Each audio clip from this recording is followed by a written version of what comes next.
Here we go. I think we're getting it good.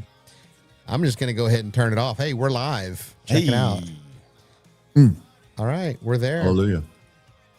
Wait and waiting on the grams. All right, there goes Instagram. We good. All right, Instagram's catching up. We're there. We're actually live. Oh goodness! Welcome everybody to welcome to the show, America's Outpost. It's Wednesday, January the 28th, 7 p.m. It's been exciting. We haven't been on in a couple of weeks, but man, so much stuff has happened. So we should have an exciting show for everyone this evening. Hopefully we'll have a lot of discussion and back and forth. Please don't hesitate to like and follow and share and comment on all of these for us. Helps us grow on the algorithm, get our show pushed out there. Tonight, I'm going to let Brien do the introduction for our special guest. So Brien, why don't you take it away? We got Gentry Gevers on tonight, who is a political influencer and strategist. But his claim to fame is being a follower of Jesus, a father, and a husband. So I hope I got that right. And he's a Nobel laureate. Nope. No, and dropped out of school. No, I was trying to get it right, but then I lost the text. And so, without further ado, what's going on, man? Hi, Gentry. Thanks for having me on, guys. Yeah. We're happy. I can do that We're happy better. you're here. Our special guest tonight. No, I'm sorry. No, I'm sorry, Brien. You had your chance. Write it in the notebook for next time. Next time. No, you already did it. All right. All right. Well, how's everything going? Where should we begin? That's the bigger question. I think we should, just let's talk about Ilhan Omar.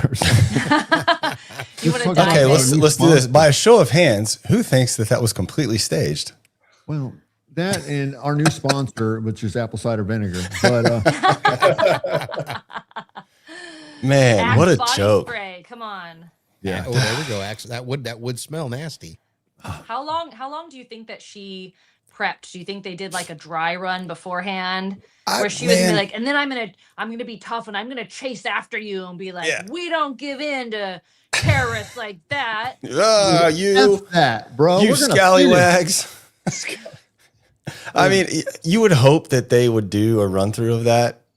I don't think they did, because if they would have seen that from a third party, they would have been like, all right, no, we got to scrap that. That looks terrible. Well, I mean, the whole thing from start to finish was just trash.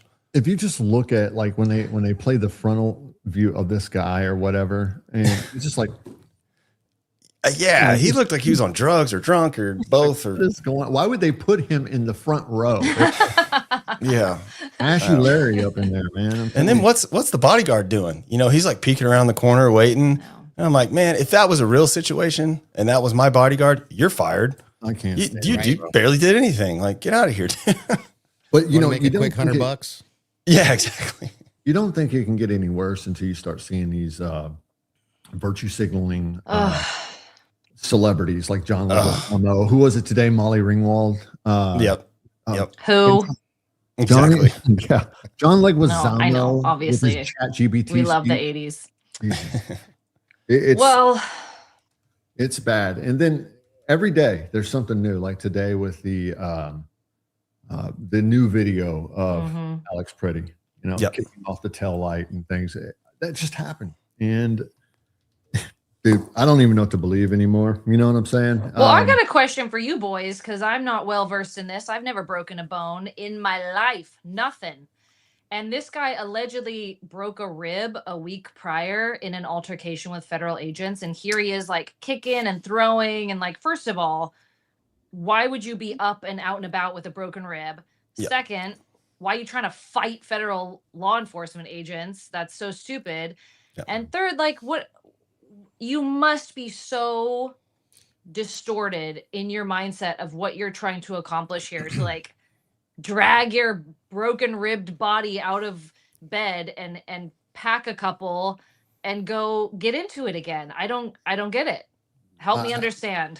It's mental health, and it is the DA process, or was that district attorney John Krasner or something like telling people that they're Nazis and they're going to hunt them down when they get elected again. I mean, when you got politicians and your leaders in your state and you're already drinking the Kool-Aid and you got them saying that kind of, if Trump started saying stuff like that, I would disband immediately. Yeah. I would be like, 100%. okay, I can no longer support this guy.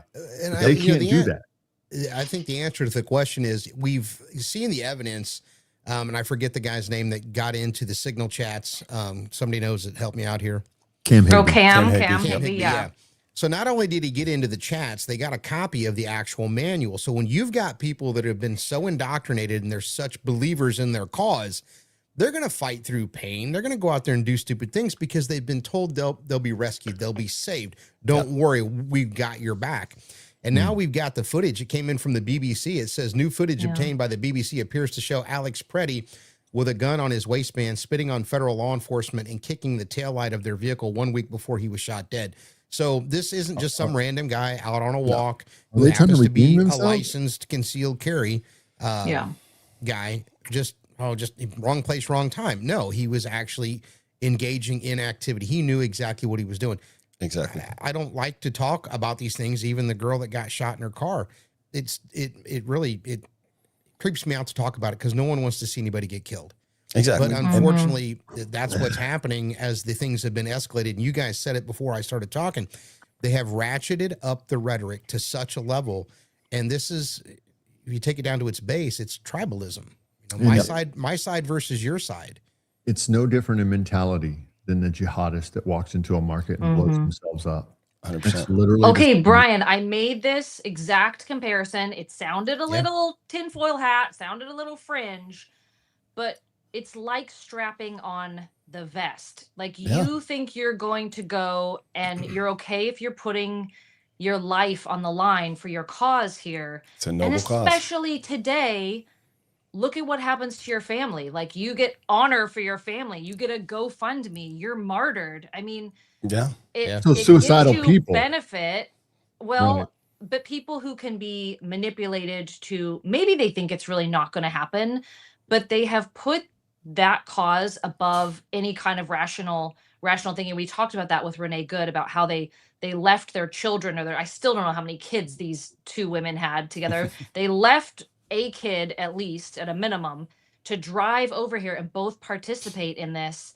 It is so disturbing to see. And I think that these training centers, right? They're training up people like an army. You talk about, are we on the brink or the cusp of civil war? Well, you have people being trained to agitate and being given the resources and the kind of tactical training here to go in. I think they should be held accountable for the violence that's happening. The guys are getting their fingers bit off. People are losing their lives, and you've got to go back to the source and say, like, this is illegal and it's unacceptable. And there literally is blood on the hands of people who are pushing this out there. Let's take the lady who ran out there and picked up the flashbang. She blew her hand up. I mean, what did you? Oh, it's just she was on the beaches of Normandy, dude. You didn't. I mean, it's that handled itself. Right. And unfortunately, now she's going to be maimed. She's going to have a hand. Yeah. If I saw the right picture, she lost part of her fingers. Does she? Yeah, I haven't seen it. Well, an eye for an eye, and a finger for a finger, right? There you go. Wait, Gentry, where are you? What state are you in? I'm in Charlotte, North Carolina. Okay, you're North Carolina. Okay. Yeah. So you get little tinges of that kind of really craziness. Raids here for a little bit, and it got really bad. All the crazy basement dweller liberals came out of the woodworks, and because it's not a super like overtly liberal city, but it was pretty bad here. Well, I guess, like, has it calmed down there, first of all? I mean, does it seem to kind of like the tension's off of it now? Yeah, there's still some protests here and there. I think they've probably tried to protest the ice storm, probably if they could. They will. They need a purpose. That's funny. They kind of do. Yeah, and that's kind of what I was kind of thinking about, like, you know, because we have these ICE raids happening in Texas where I'm at, which I saw a stat that over 200,000 were deported just last year in the last like 6 months. in Texas alone. And you don't hear these kind of stories, because the rhetoric is not as inflammatory down here. Right. And we're letting ICE do their job. We're not impeding, we're not obstructing, that kind of thing. And in Minnesota, you have like two different things happening. You have a leftist epicenter there where they're, hanging on a tooth and nail for everything, every little last bit of hope they have left. And then you also have all this fraud happening. So they have two things that they're trying to deflect from and then trying to hang on to at the same time. And then it's, the leadership is not helping. Walz and Fry are just, adding flames. I was so disappointed to see Jacob Fry come out after his conversation with Trump and then just again start attacking and start taking that position of opposition. Right. I was like, come on, there's going to be an end to this where people don't want to see you fighting back anymore, because it just demonstrates that you don't care about the people. You're just going to do whatever it takes to keep being on the other side of things from the president. And, it was interesting having Max on with us last time and hearing how the police force has still not built back from 2020. And I was doing a little digging, and it was so interesting to see that they really did defund the police, right? That precinct shut down. People took, like he was saying, everyone took early retirement. It got broken down to almost nothing. But in 2023 and 24, the city started quietly under the radar building back their police force, because you can't run a city without police. But they didn't want to tell anybody because it went completely against this narrative that caught so much popularity. But you can't do it. It doesn't work. And I wonder what's going to be that breaking point here. Clearly, it's not people losing their lives. Like, when is it going to be the point where everyone stops and says, like, too far? I think too far, come in and get it sorted out. I think Glenn Beck had a good take on it the other night.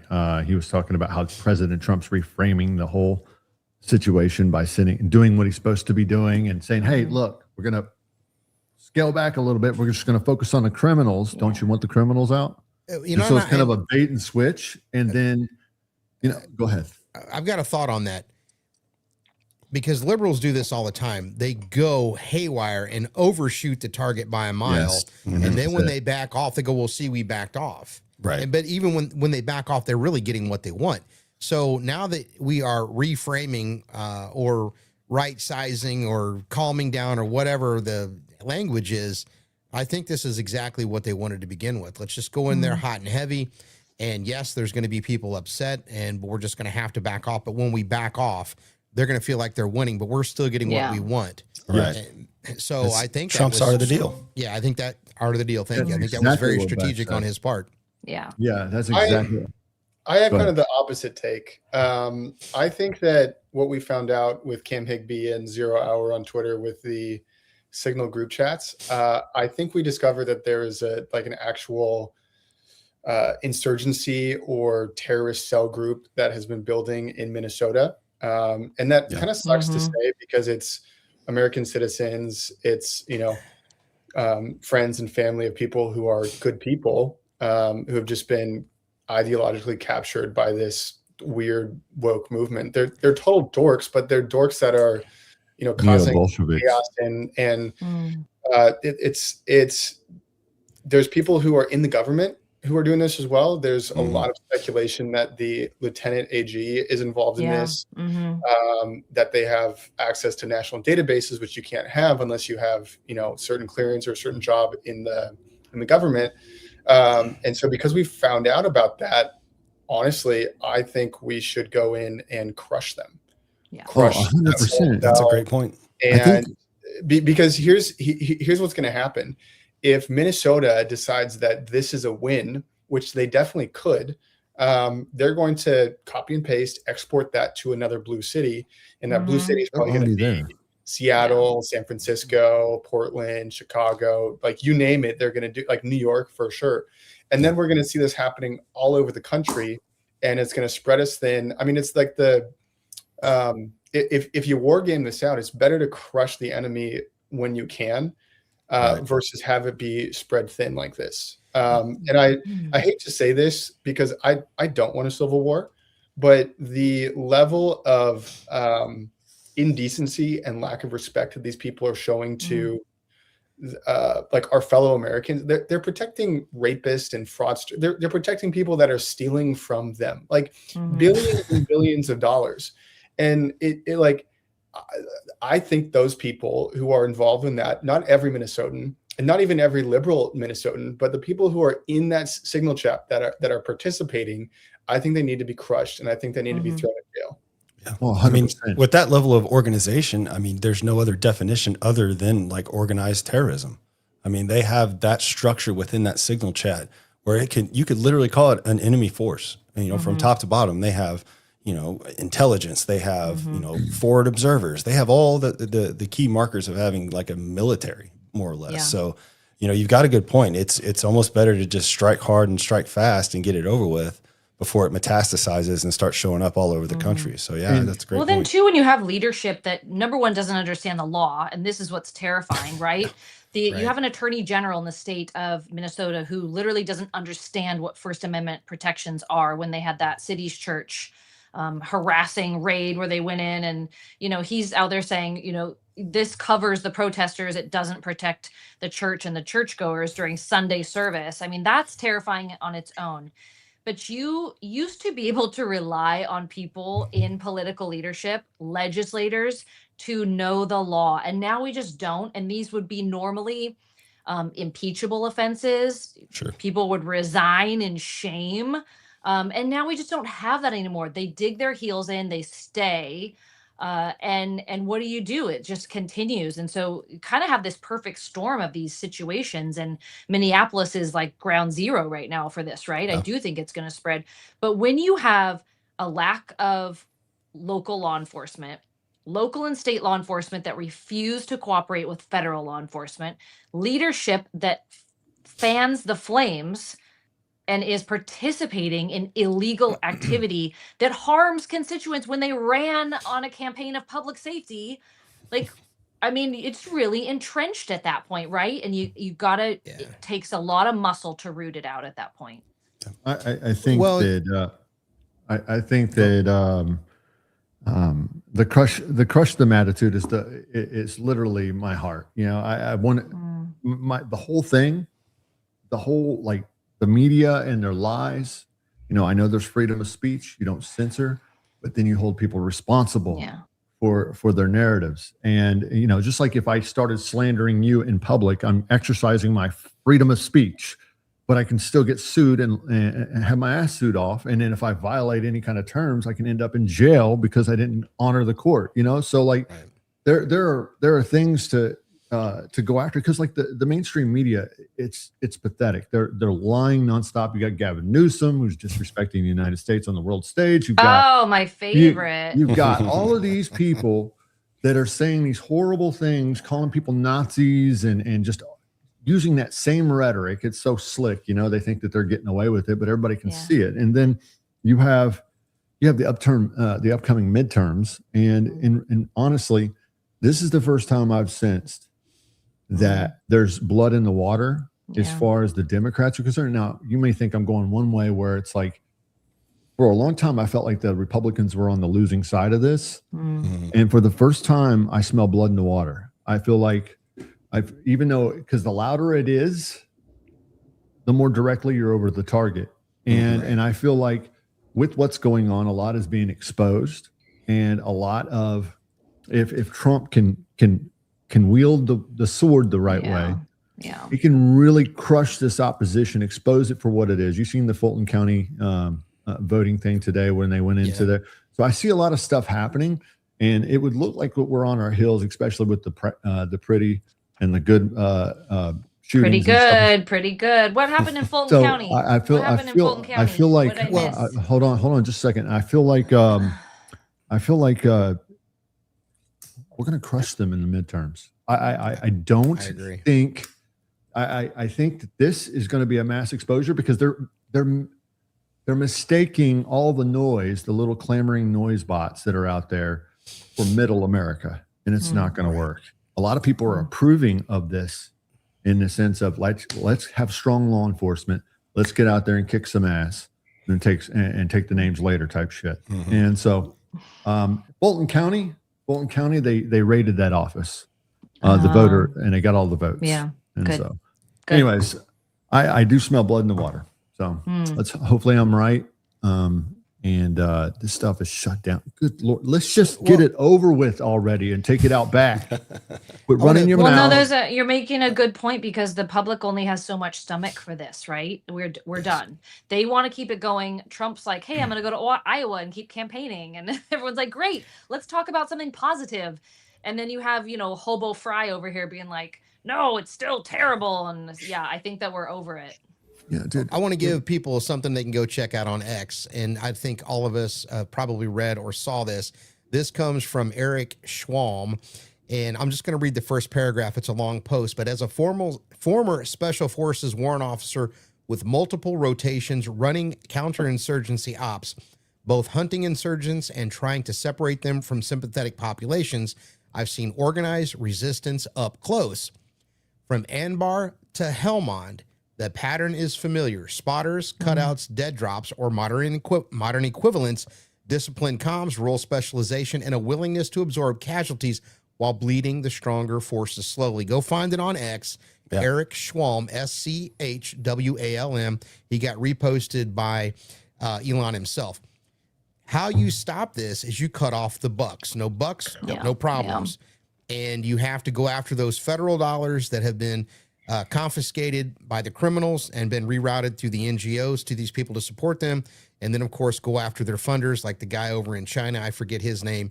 And then, of course, anything attached to George Soros. You get rid of the money, they'll go home because they're not being paid to do it.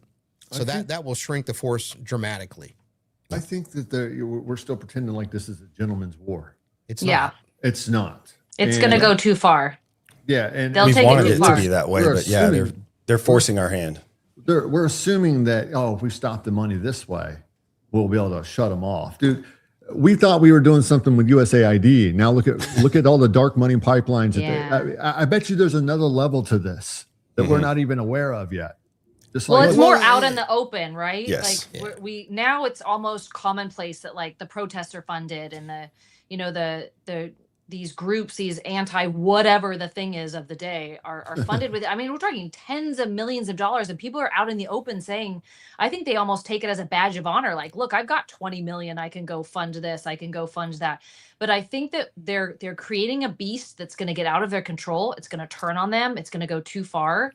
And this will backfire. It just is about how bad is it going to get and how many people have to get hurt and die before everyone realizes, like, okay, too far. Mm-hmm.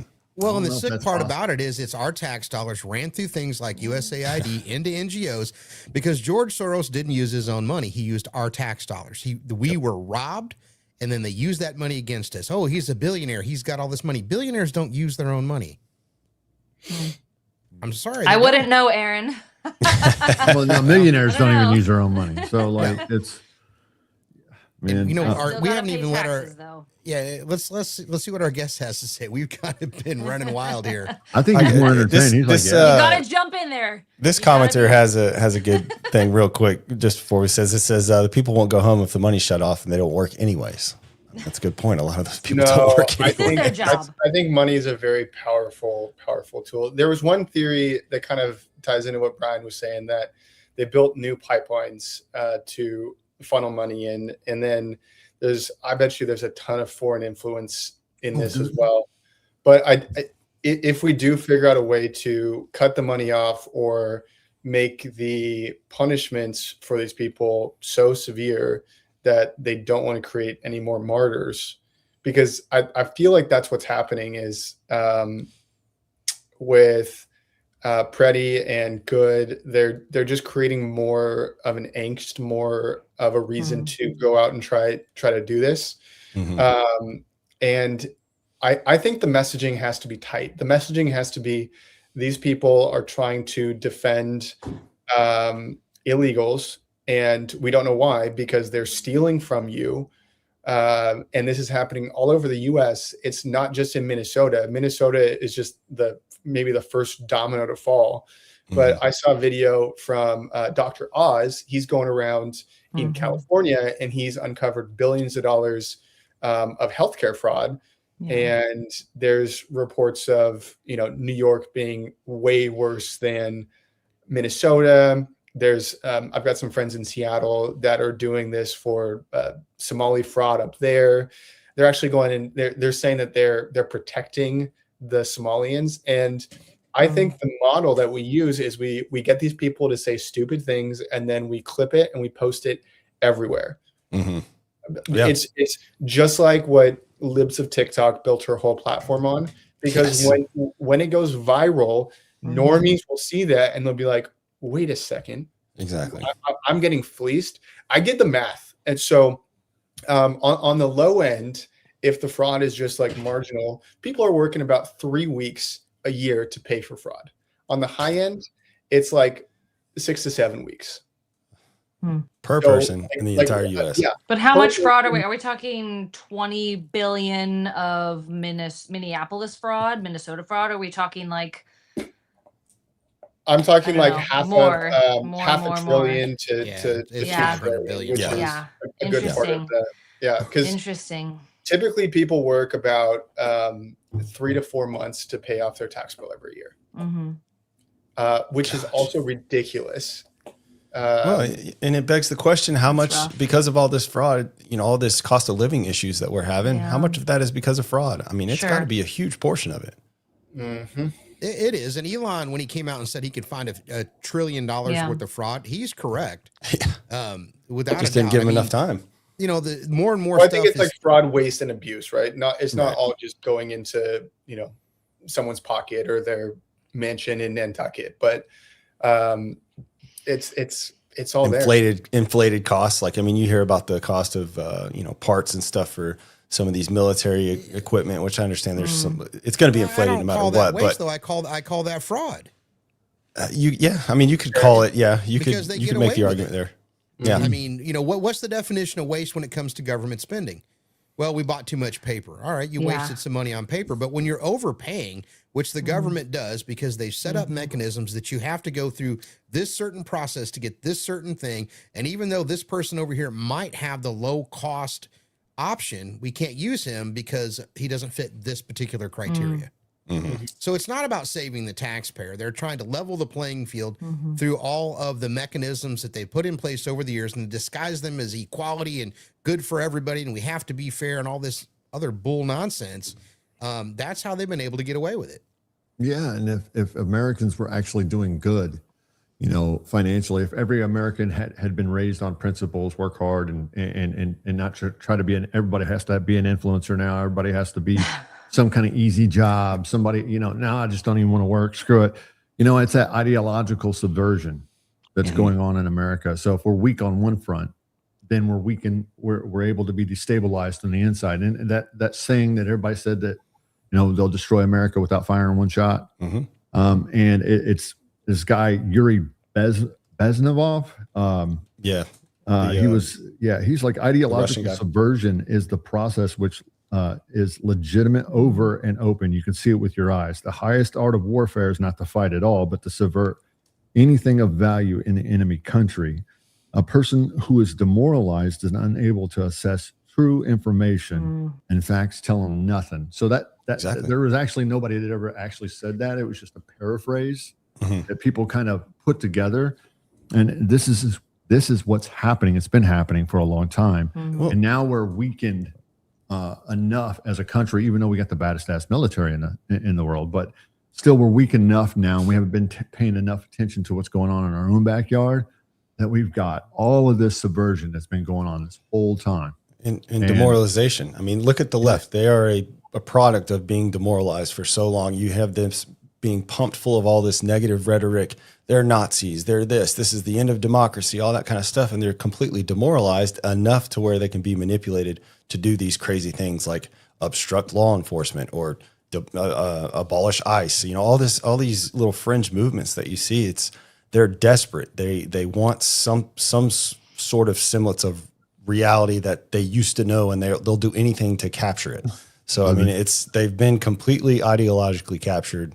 And I only think it's going to get worse the more desperate that they get. That's the problem. Don't you think that, though, also it has replaced a productive purpose in a lot of people's lives, right? They're not going to church. They don't have faith. They don't have a social network. Maybe they don't have family. They don't have an actual job. I mean, protesting is a job now because people get paid for it, but they're empty. They're trying to fill some kind of emptiness, and this gives them the cause, and they can just direct all the feelings towards it. And this gives such deep purpose, or they think that it does, that it's just extraordinarily misguided, but it's the only thing they've got, and they're not going to let go of it for anything. In the psychological warfare manual, it's called tribalism. This is color revolution at work.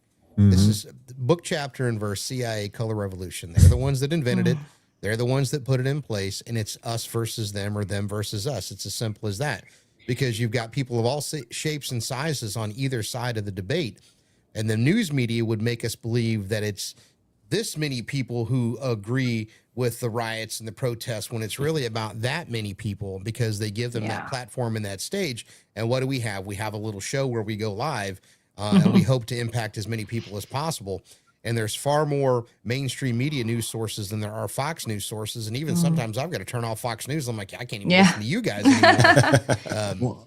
And if, going back, sorry, Brien, didn't mean to cut you off. No, you're fine. No, but, you're looking at the FBI goes into the Fulton County facility. And what if they do dig up what I know in my heart happened? The election was stolen in 2020. Oh, 100%. What if they can find the 100%. evidence without it? And they've got a videotape and audio, and they've got everybody dead to rights on that, and they bring that out.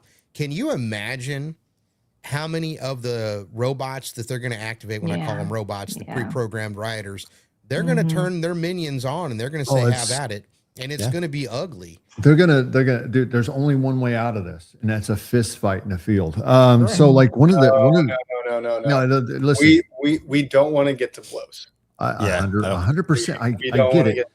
We don't want that, but guess what? Sometimes you got to. So like you can say, I don't want something, but at the end of the day, some people only learn through blows. Oh, 100%. What the Bible says, a fool's mouth calls for many blows. And so at some point, this is, because they're going to keep punching on us. They're going to keep punching on us. And at some point, especially if there's exposure of the election fraud, which is going to be denied, and they're going to say that Trump is doing this AI. crap. Yeah, like, look, this is what I was originally going to say. I want to I know this sounds crazy. I want to like embed myself somewhere where there's a bunch of liberals behind this stuff, right? Because I want to study the animal, right? So like it's and I want to understand, because like, people know who he is. So I can, get with nobody knows me, right? So I can go in, hang out with these guys, because I sat, especially after January 6th, and I got real still when they started making a list and checking them twice. I was like, man, I'm already on the Muslim thing for being a Muslim, and now I'm on the FBI watch list for being at the Capitol on January 6th. So I got real still.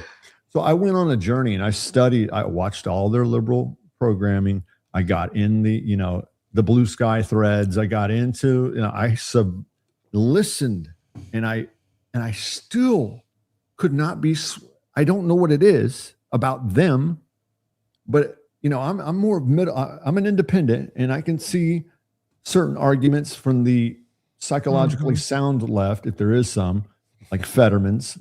But at the end of the day, I even if I stripped everything away, I went in with an open mind, and I still could not come away convinced. And I'm like, how do people get swept away in this shit? It's a mental disorder. There's a lot. I have an answer, because weaponized mental illness. What's up? What do you got, Gentry? I said I do have an answer, because I did grow up in Seattle, so I know all about these people. They think that they care, and they think that they have the right version of empathy, but then they also violently disagree with anyone that doesn't agree with them, and because they have that dichotomy of thought in it, they're wildly insecure, and that also feeds into how they disagree with anyone who doesn't fully 100% agree with them. So them trying to like force other people to think how they think through coercion and violence, etc. It's a tactic of insecurity. They don't know that they hold opposing like viewpoints in their head. Right. Yeah. I grew up in Portland, Oregon. did some growing up there, and I was what you would consider a low information voter. I was ding ding. Yeah, I was one of those people who winner. You know, I'll do it. He seems like a really cool guy. I think he should be president. You know, that was my mentality, but at some point, I don't know when I woke up. Was it before the crack or after the crack? I don't know. Or before prison or after prison. Crack will do that to you. Yeah. Oh, so, Brien. I don't know. Like, so what you're saying is, Gentry, is that almost 50% of the country is mentally ill.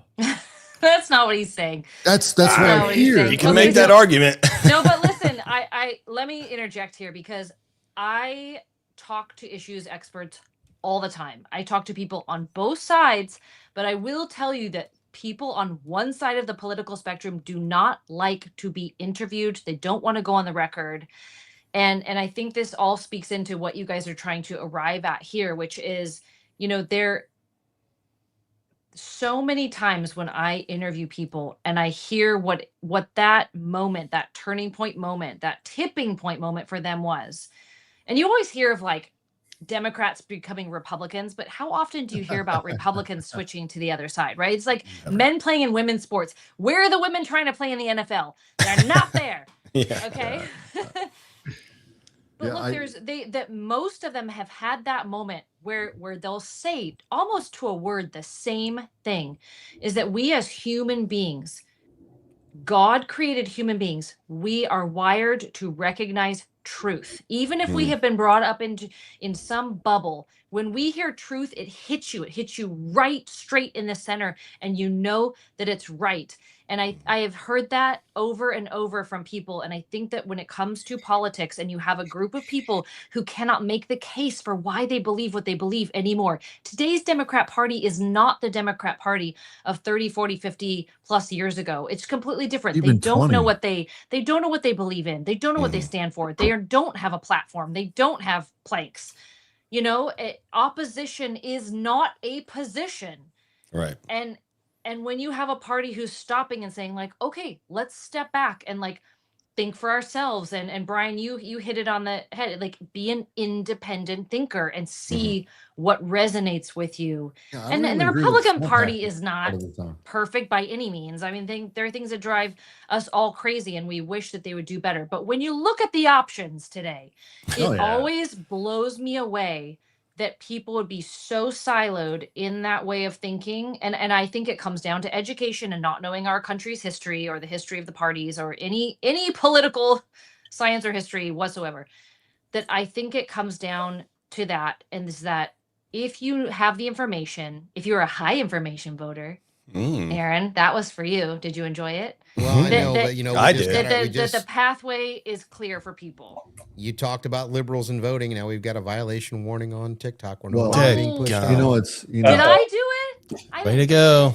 Your live is flagged for misinformation. Repeated violations could result in your live being discontinued. I mean, that TikTok is just stupid now. So, Kyle, to your point, you're saying that, you know, these liberals will come to the right. And I think it's when they realize that the truth that they are seeking, it is so easily provable. And that's when it hits them and they go, I don't have to do all this mental gymnastics to make that truth make sense to me. Yeah. When I'm over here listening to what these people say, the truth speaks for itself.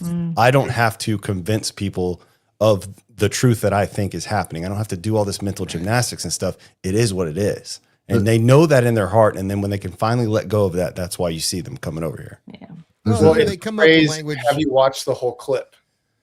Right? Exactly. That's all you need to say. Did you watch the whole clip? Did you watch make the it whole past 10 seconds? Or they'll piece Trump's January 6th very beginning of his speech, and 54 minutes later, That makes me connected so to the mad. back. I'm like, that's are why we I'm still wondering doing if this? BBC, like, I was Yeah. like, they broke out this Alex. Are they trying to like earn trust back? They gave are. this information? I guarantee But how you they sad, are. though, guys, when you said that, I thought how sad that it had to come from the BBC.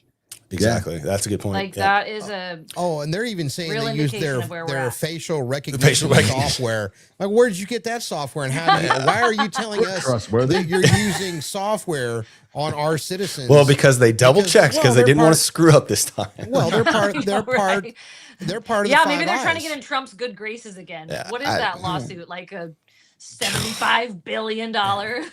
Well, don't forget they're part of the Five Eyes. Part of the group that we share information with. So now we've got a foreign power saying we used our AI to tell you that guy, that's the guy. He was doing bad things the week before, and it's absolutely ridiculous. But to your point, sorry, go ahead. I was going to say, I actually do appreciate the BBC like trying to pander to us. Because that's what they're doing. Just like CBS, that anchor, what was it? 3 weeks ago, something like that. He said, "Sorry, we haven't been doing a very good job." Oh yeah. And then Bud Light comes out with this commercial, which is like super like American with like an eagle and all this kind of stuff. I do appreciate that because it's not good enough yet, but I think they're trying to make strides in this direction, or at least beta testing some stuff. Yes, that's a huge win, and we should be clocking that. Not necessarily. Yeah, I am. I definitely wrote that down. I was like celebrating BBC. it, but that proves to me that we're winning. Yes, or at least making them think. Like I said, they're beta testing this little stuff to say like, all right, well, let's put like a super pro America commercial out like Bud Light did, and like let's see how our numbers look then. I mean, because I know obviously I only see a lot of one side, but everybody was like, hell yeah. This is what we were asking for. This is awesome, So that's got to affect their bottom line, which is all they care about in the end of the day, anyway. But hasn't that been this whole year of Trump? 1 year of Trump was like, you better get it together, and they're like, I don't wanna. And Daddy Trump's like, you're gonna come to the table, and you're gonna eat the food that I made you, and you're gonna like it. And then eventually they come around. I mean, we've seen this with foreign countries, we've seen it with companies, we've seen it.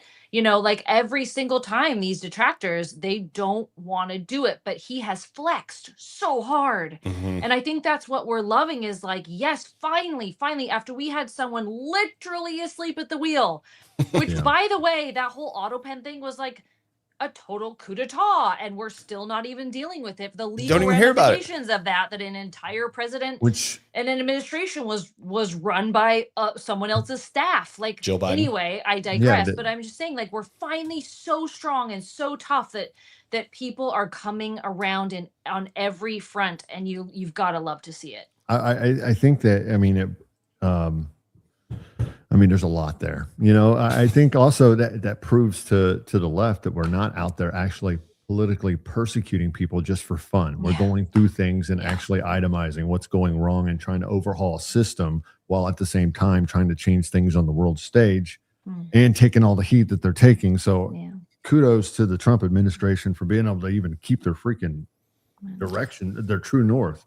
And I think they get off of it a little bit every once in a while, but what they're doing, I think, is amazing. And the fact that they've gotten this far is incredible. But, you see, back to the thing, there's a scripture in the Bible, and I'm not a big religious dude, like I said before, but, for it is impossible for you to like basically taste of the truth and then revert back. And I think that's the case because, going through the things that I went through in my own personal journey of getting sober and going to prison and doing all those things about 15 years ago, I understood that I came out of chaos. And then when I saw order and structure, I realized how beautiful it was as far as like keeping me safe and protected from crazy psychopath killers that I was doing time with. And so this structure, I came to depend on it. And I think prison made me conservative. I don't know. But the whole thing is you've got people that are just they're so oblivious, like the leaders like Gavin Newsom, for instance. He's not in touch or in tune with reality. You've seen that during COVID. And so you've got him saying that TikTok is censoring liberals. What? And he's throwing out lawsuits and stuff. That's how detached they are. They really think that they're being persecuted, and they've come to believe this garbage. And don't get me started on Gavin Newsom. We could go all day. So, I really like what you said there. Hang on.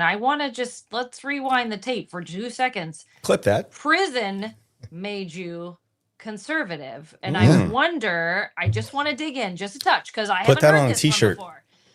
I like it for a t-shirt. Well, I don't want to encourage people to go to prison.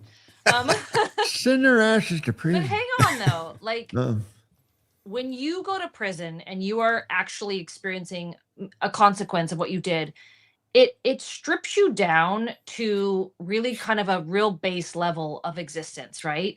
I mean, it's always been fascinating to me how the human brain flourishes in prison when you don't have all the distractions, or you just have to focus. A lot of people get law degrees while they're serving time, and they go and represent themselves and win on appeals, because I mean there are remarkable things that can happen in that circumstance. And so I'm just super curious, now that you said that, what elements you think led to that, because I think you're 100% right when it comes to the stillness of the situation and lack of these and a barrage of information that's just flying at you at a million miles an hour. And then you actually, as long as you don't get pulled in, I was a Muslim in prison, and thankfully I was in a Muslim population that took it real serious. And being part of that experience of, becoming a good Muslim,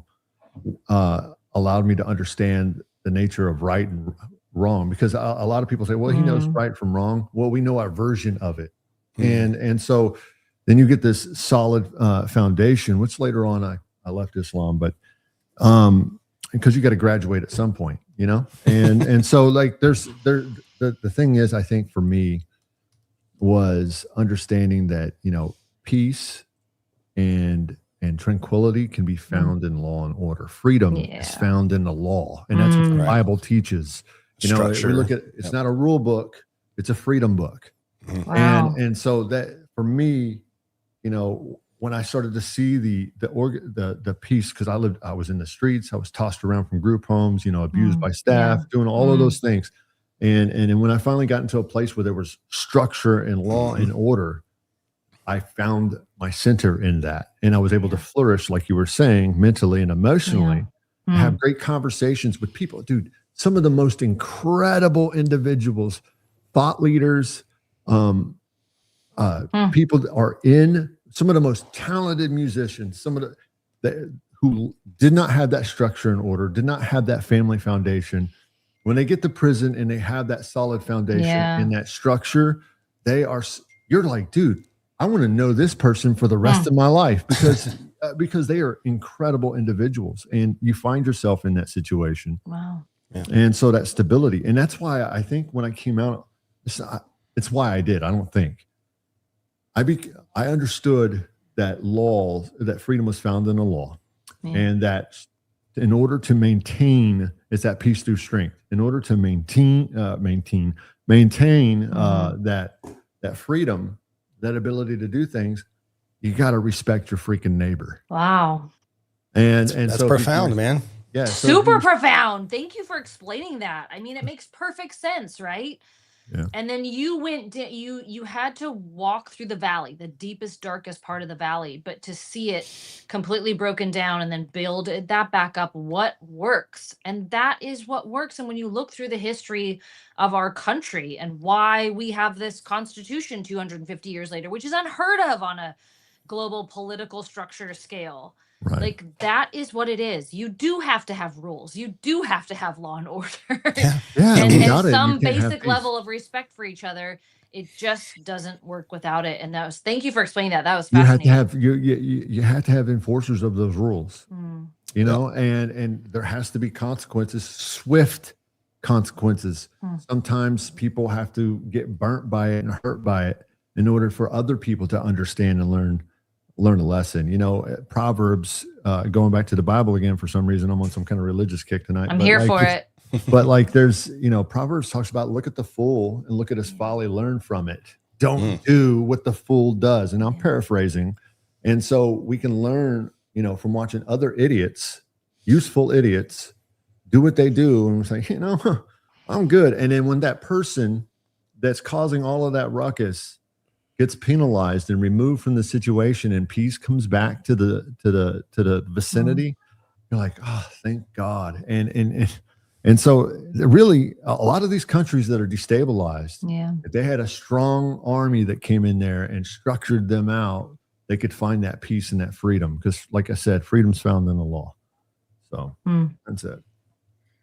I love it. Very well said. Your story. Very well someone in TikTok said, "I know someone that became knowledgeable while incarcerated. Amazing guy." Yeah. Oh, that's awesome. I'm reminded of a quote from the great Jocko. Is his main thing is discipline equals freedom. Yeah. Discipline and structure will set you free. I mean, and it's true. Because a lot of these, I feel like a lot of these people on the left, they don't have structure. They don't have. They're spoiled. We're all spoiled. We're soft. We've never really experienced, wartime. We've never experienced depression like our grandparents and great grandparents did. I mean, compared to what people in other countries experience and go through, we are so spoiled. And I think a lot of our problems come from that. Like we think to the point, guys, where we think, and I say we, meaning a tiny subsect of morons in our country right now, think that socialism is the future. They've got it on t-shirts. There's a guy on Instagram, and man, I wish I remember his name. He's a Cuban immigrant, and he came here legally, all that kind of stuff, and he is just dumbfounded. And he goes on Instagram all the time talking about how he can't understand how these kids want socialism. He's like, I came from that. I'm telling you, it is not good. And they're like, in his comments, oh, you don't understand. That wasn't real socialism. He's like, guys, no, I was there. What are you talking about? And he's like, he is so thankful to be here and experience the things that he gets to experience. And he's like, you guys are crying that you're so oppressed on your iPhone, on the internet, in AC. Like, electric, it runs 24 hours a day. Shut up. Yeah. So it's crazy. I have a friend, and they're going to go through it. They're going to go through it because they have to. They have to touch the hot stove and get burned. They have to. They don't want to hear about it. I'm moving to Costa Rica. Come out of it. It's going to go badly, and then they're gonna blame Trump. Well, yeah, but why does the hot stove, like them touching the hot stove, have to be New York? Like it is New York. Right. It is. Like I why couldn't they have tested this in like a small town in Alaska or something? Right? Because they know that. Let's try this in a small town, right? Try that in a small town. They don't put up with that, Gentry. And you know what's interesting is that Mamdani has kicked off these other young, ethnic, good-looking, smart, wealthy socialists running for office. We've got a big boy here up in Silicon Valley who's going to run. What's his name? I can't even pronounce it. Chakrabarti. There it is. Better than I would have done it. I don't hate his face. Just saying, I don't hate it. You're part of the problem. I am. I hate the politics. I'm into the face. What are you going to do, guys? What are you going to do? Well, you have to go into major metropolitan areas and cities like New York because you don't have a robust enough system of checks and balances to ensure that the system doesn't get cheated. And that's the reason why we can't go out there and arrest and convict everybody who's been engaged in fraud. There are not enough lawyers. There are not enough judges. There are not enough courthouses. There are not enough jails to hold all the people that are responsible for what's going on. The system has been overwhelmed. So we have to go after the low-hanging fruit, which I think they've done quite a bit of in Minneapolis. I think there's been something like, 70 or 80 convictions. There's one low-hanging fruit that I'm still waiting on. Don Lemon, lock his ass up. But wait a minute. We haven't seen anybody of any meaningful power be convicted, and that's what I'm waiting on. So they went after it is because of the activist judges, and the judges are such a problem. Yeah. If I could give Pam Bondi and her team any advice, because it looks like up until 2 weeks ago they were failing. Talk more about how the activist judges are blocking them. Yes. Because that's why Don Lemon hasn't been arrested yet, is because I even think it's the same judge that signed off on a lot of the January 6th. Yep. Same one. Let a fraud conviction go in Minneapolis. But like, I got a lot of thoughts on Pam Bondi. But here's the interesting piece, Gentry. I think that you're talking about this. That was the last puzzle piece that needed to fit in to complete the puzzle of what Trump needs and the DOJ needs to implement the Insurrection Act is when you have law enforcement and you have judges and everybody up the judicial system who refuses to apply the law. And it's fascinating to watch this play out. Like they won't protect the public. They won't protect First Amendment rights. They won't apply the law. They like, it's amazing to watch it. It's just every single domino is falling and like giving this to him as a gift. Pam Bondi needs to talk less and do more. I cannot wait to hear Dan Bongino, because I'm telling you, he wasn't there for it. He didn't like it. He might not say it all, but I'm telling you, he couldn't hang with the inaction of what was coming from the top there, and that's what made him come back to the private sector. I agree. I wanted to like Pam Bondi so much, but do not put her in front of the camera. Good God. And we have too many House Republicans that won't get on board either. We had an opportunity to take away funding from staff funding for some of these judges, and more specifically Boasberg, but we had 46 Republicans vote against it. Now, why? Well, what does that tell you? It tells you they're full of shit. Well, they're Republican in name only, and somebody has gotten into their ear and says, "No, you can't do that. We need this guy here for a reason. You got to stay on the team. You know, we don't want those pictures to get out, or whatever it is that they've got leverage over them on. And it could be money, it could be blackmail, who knows." But what Republican in their right mind would vote against that? That's an easy way. Like I said, you have to take away the money. You take away the money, these problems start to go away quicker than people would think. And it all dials back to when I was saying that we need to get outside, and Gentry, it's like, no, we don't need to come to blows. But it all boils down, and obviously nobody wants a civil war and things like that, but it's going to take two things: understanding the DNA of America and standing on it, and then a strong president who does not give a crap. He's going to fix this. And I think Trump's the guy for that. But if you've got people who are having identity crises in the Republican Party or the conservative wing of politics, no real change can happen until they decide what America is and what it's going to be in the future. And we have too much double-mindedness going on within the ranks.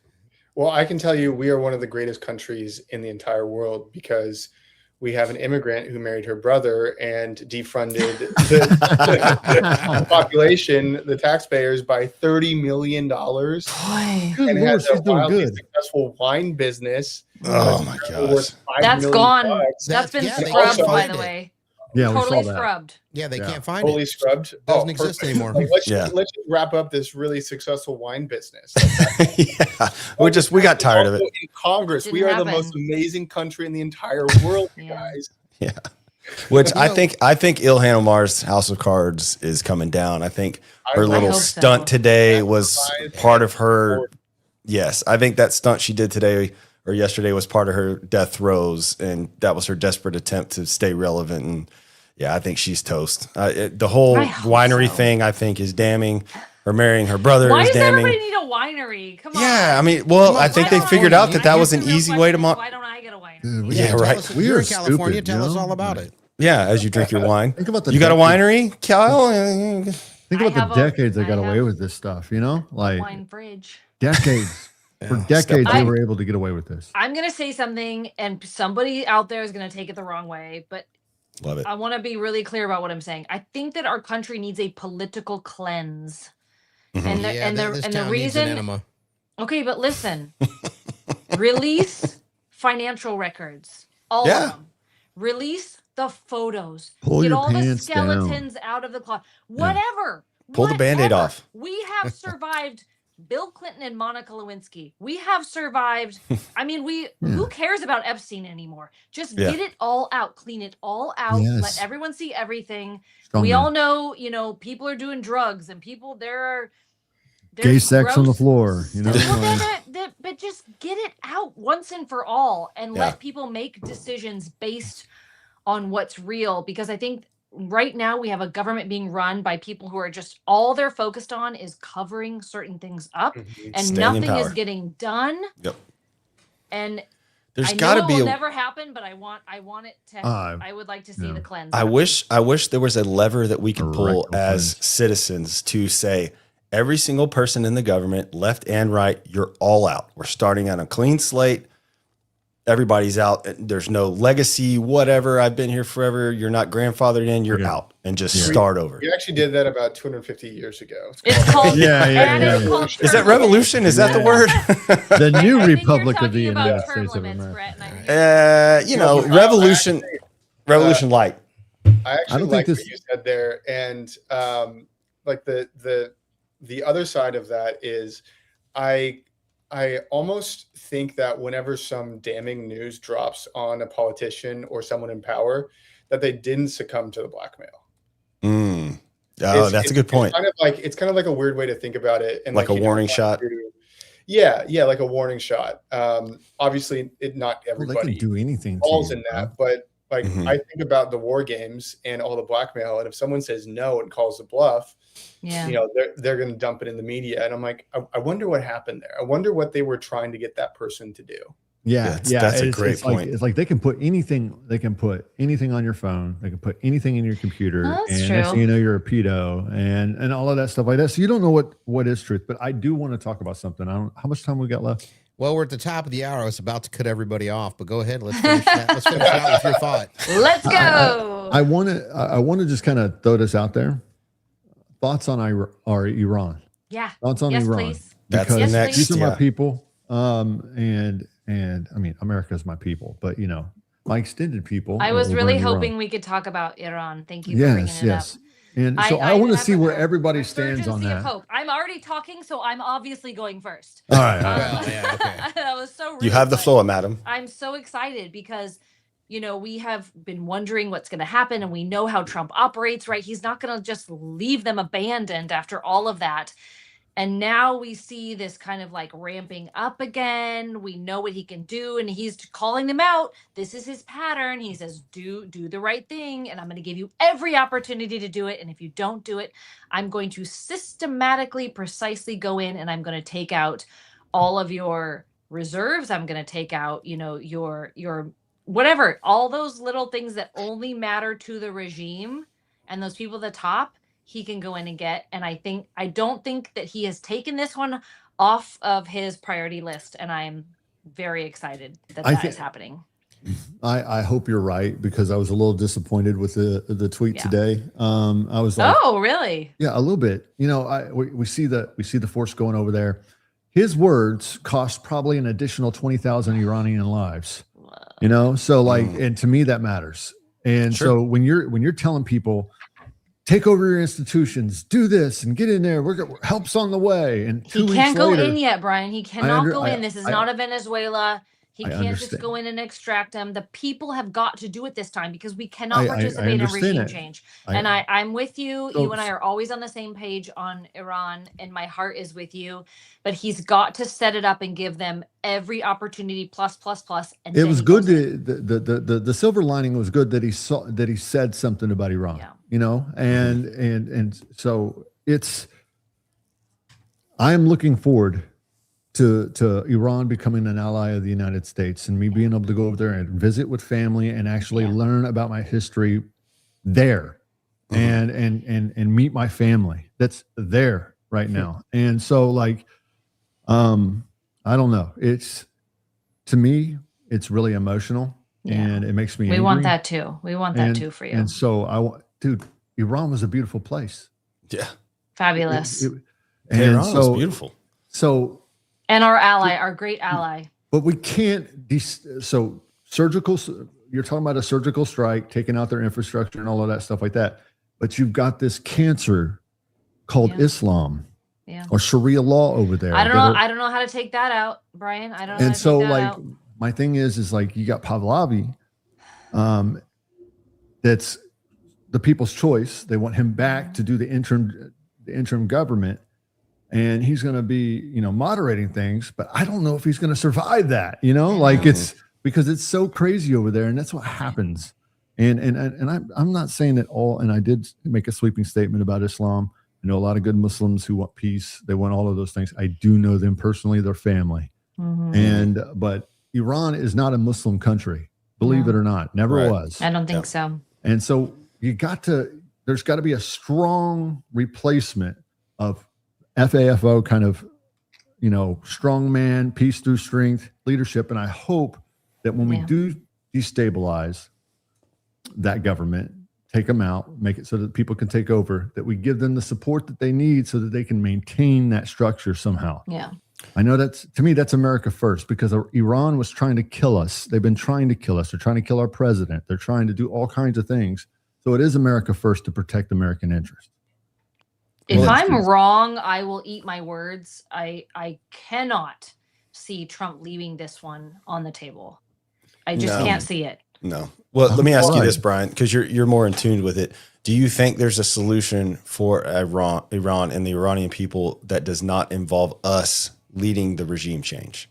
Because I think that is not something that the American people can palate right now. Personally, I wouldn't be able to. Obviously, I'm going to have my own interest, because it's personal to me. And anytime somebody, it's just like if you got a kid with Down syndrome or you got something going on, you're really interested in working on those things, or MS, or, well, for me, it's the Iranian people.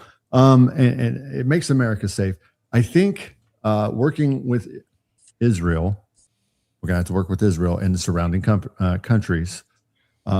I think with that kind of, because it's going to benefit Israel and it's going to bring peace and stability to the Middle East if that regime is taken out. I 100% believe it.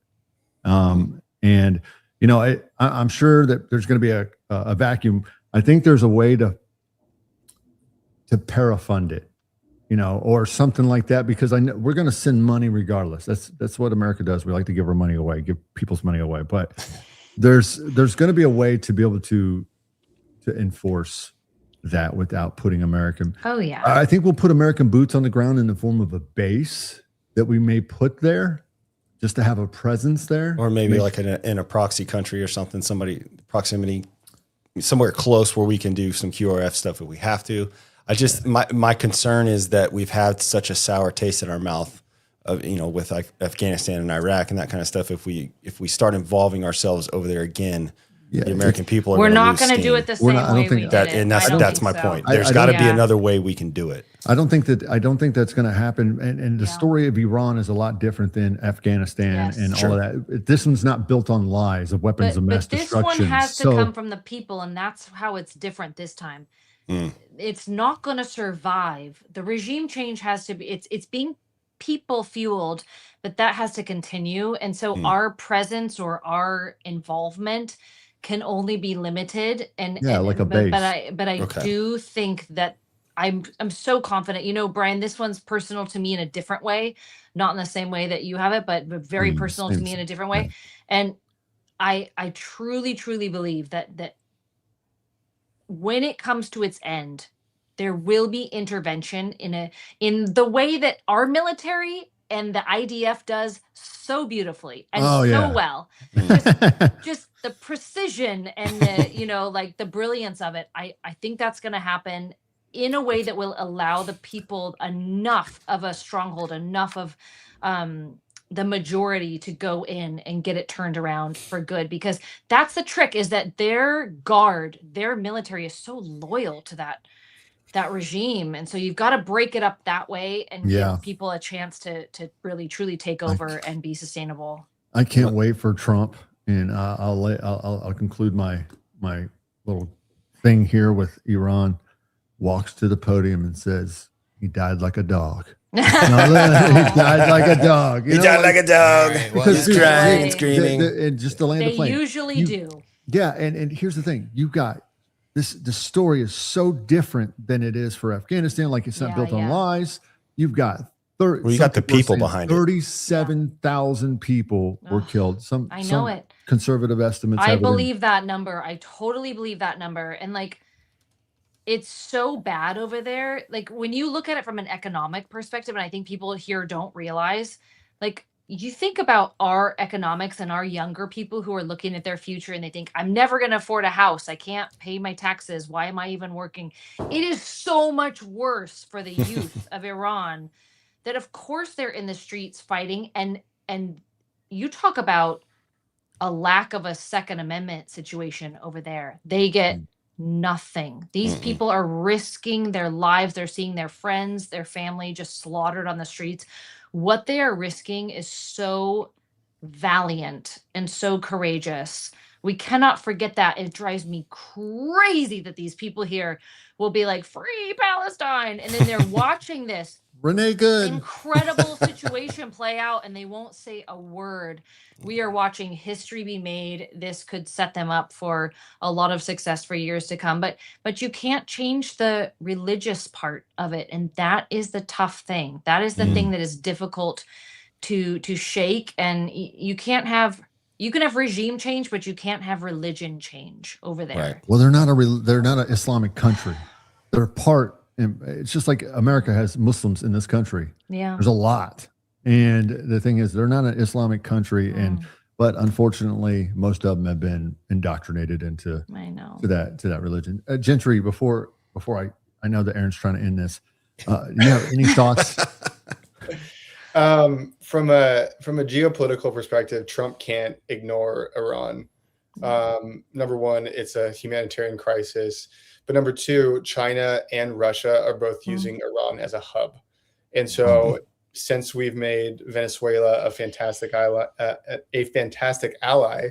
China and Russia were both using Venezuela. I think a way to cripple those two powers and Cuba then. Well, yeah. Cuba. But I think from that perspective as well, it's just at least for me, it's a no-brainer. I think the biggest question is when and how. Soon, hopefully soon. I don't want there to be like a Bush regime change. Yes, I don't think it's going to be like that. That's not going to happen. Yeah. Trump likes to do things spectacularly, not waste $7 trillion on a dumb war. Well, he also has Marco Rubio. I mean, can we? Man, I love that guy. I love Rubio, dude. Yeah. He's the best of them. Dude, and he's behind the scenes. He's not like making a big spectacle about everything. He's just doing the job, man. You see all the memes they be making of him. He's like wearing a different uniform. He's going to be the Vance's new nanny, and he's in the Mary Poppins outfit. Yeah, dude, you gotta love it. You gotta love it. No, you're right. Gentry, you're so awesome. And I appreciate you and your perspective so much. And just before we go, Aaron, I have to say, I know you're playing us off with the music, but you haven't sung. You have not sung to us yet. I'm not a singer. Think that you should sing us out. Well, I'm not going to sing us out, but I'm going to take us out. No. Put some music on that you can sing I'm going to put this out this way, and I want you all to remember this is a quote from a great man. And you've got to remember when Apollo Creed told Rocky when he was scared to fight in Rocky 3 against Clubber Lang, there is no tomorrow. Oh. There is no tomorrow. We have to act. I know most of you aren't old enough to even remember the quote, but, there is no tomorrow, guys. Well, we've talked about things need to happen, and we need to keep our foot on the gas and not give out and give up. So we're going to go out here with a little courtesy of the red, white, and blue, guys. I'm going to take down the streams. Remember, take yours down, too. You're going to sing it. You're going to sing it. We can have post-show discussion. Courtesy. Thank you, Gentry. Thank you, Gentry. Thanks, guys, for having me. Appreciate it. Statue of Liberty started shaking her fist.